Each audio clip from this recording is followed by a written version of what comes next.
One of my goals for this year is to redraft part of our Constitution and bylaws here at Faith. Now, I know the notion of getting elbows deep in the newest edition of Robert's Rules of Order, that's actually the 12th edition if you were wondering, might not be the most appealing thought to all people, though I do find it soothing in an odd way. It's straightforward. The rules are the rules. So let me start here. Fact of the matter is that the shifting of semantics and organization will not impact the reality of worship in any noticeable way day to day. I think about constitutions and bylaws much in the same way that I consider my bones. I know they are there, I am glad that they are there, but I don't really think about them too much. However, if something is broken, it is certainly noticeable. And when a bone is broken, it often needs to be set, so that it will grow back the right way, growing in the right direction. Let me stop here to clarify that nothing is broken here, organizationally. The vision, leadership, and ministry of this community has been well served by generations of faithful leaders, many of whom are still in our midst, and all of whom deserve our utmost respect and thankfulness. So let me reframe this, because the task at hand that I see is more akin to braces than setting a bone. All of our teeth work.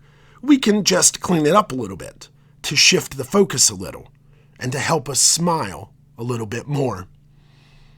My desire is to have the first question that we ask here at Faith always be, what can we do?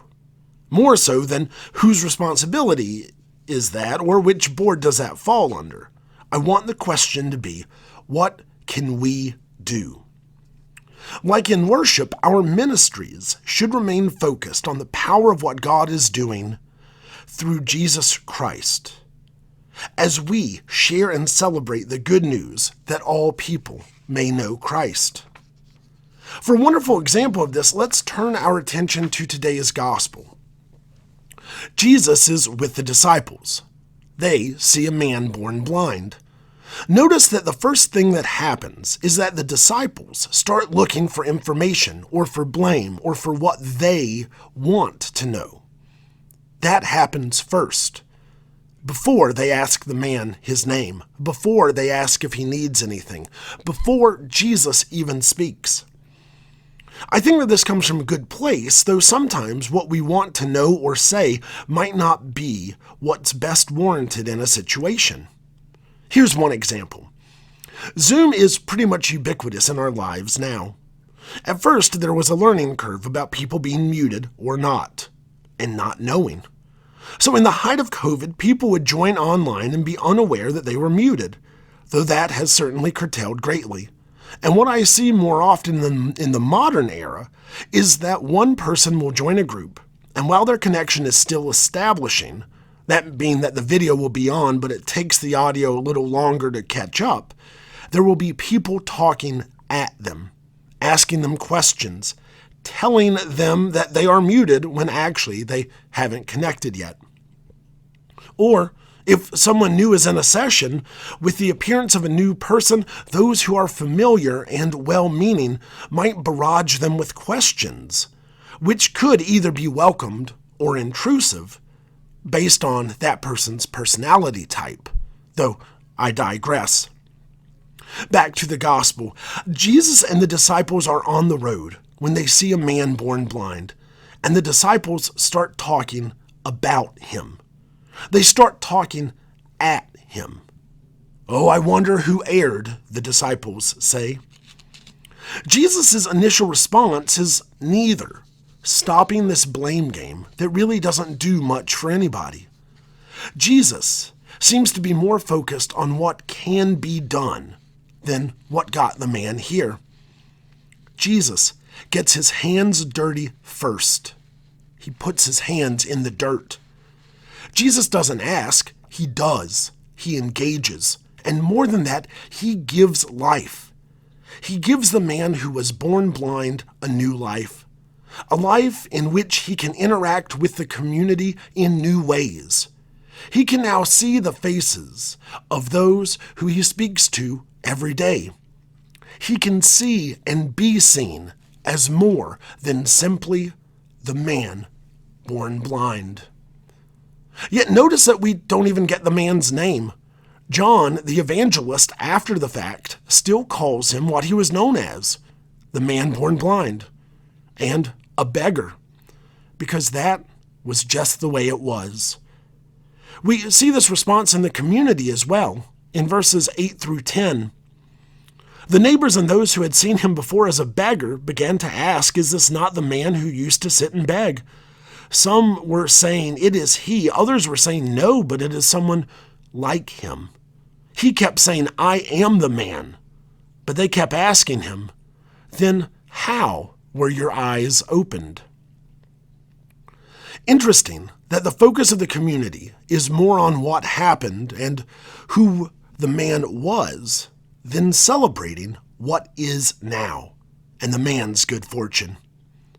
I can hear this echo throughout the centuries right now, but you're the blind guy. You've always been the blind guy. That's just the way it is. It's always been that way.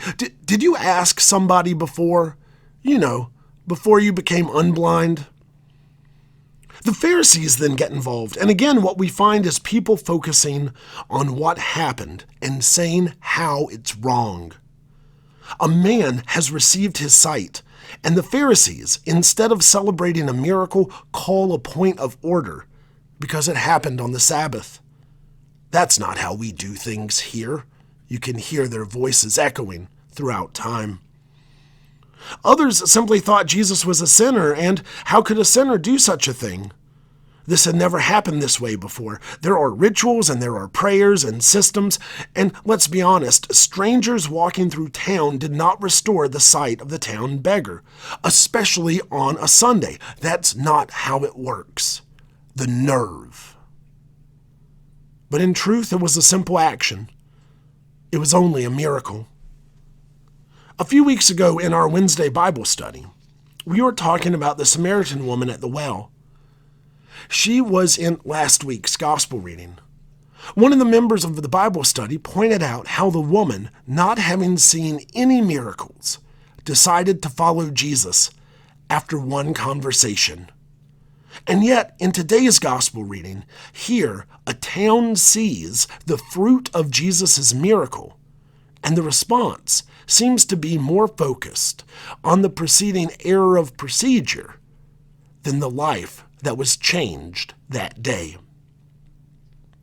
The action of Jesus causes ripples because ministry splashes into the lake of our expectations. Hear that again. This action of Jesus causes ripples because ministry splashes into the lake of expectations. It's like a rock. You throw a rock in a lake and the water goes down and up. A splash happens and the ripples cascade out, changing the view of the water. That which seemed solid, that seemed stable, that seemed so smooth is now rippling. Motion changes things. Ministry changes things. Ministry is lived in motion as we share and as we celebrate the good news.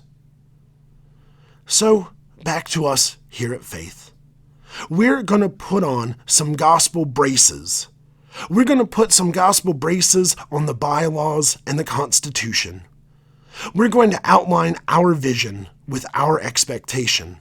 We are going to shift the question to first and foremost always be, what can we do for our community, for our congregation, and for our ministries together?